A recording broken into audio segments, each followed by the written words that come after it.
Et si ton rapport à l'argent n'était pas une question d'intelligence, mais une question d'enfance? Accroche-toi, ce que tu vas découvrir risque de changer ta vision pour toujours.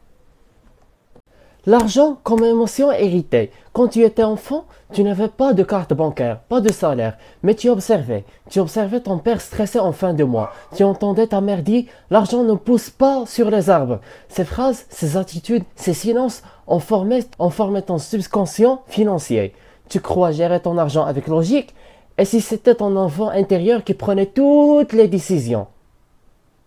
Les croyances limitantes héritées de l'enfance. Les riches sont égoïstes. Il faut travailler dur pour mériter. Je ne suis pas fait pour être riche. Ces croyances ne sont pas les tiennes. Ce sont des logiciels mentaux. Ce sont des logiciels mentaux que tu as téléchargés dans ton enfance, sans t'en rendre compte.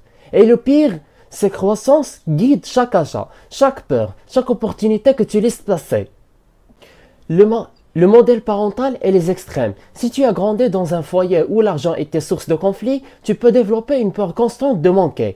À l'inverse, si l'argent était abondant, mais sans amour ni présence, tu peux associer richesse et vide émotionnel. Tu vas changer ta réalité financière, alors il est temps d'observer les racines de ton histoire. L'enfant blessé qui dépense ou épargne par instinct.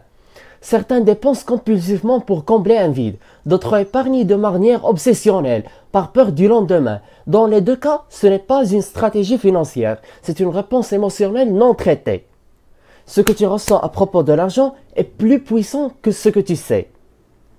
Comment rééduquer ton subconscient financier? La prise de conscience est le premier pas, mais ensuite il faut reprogrammer.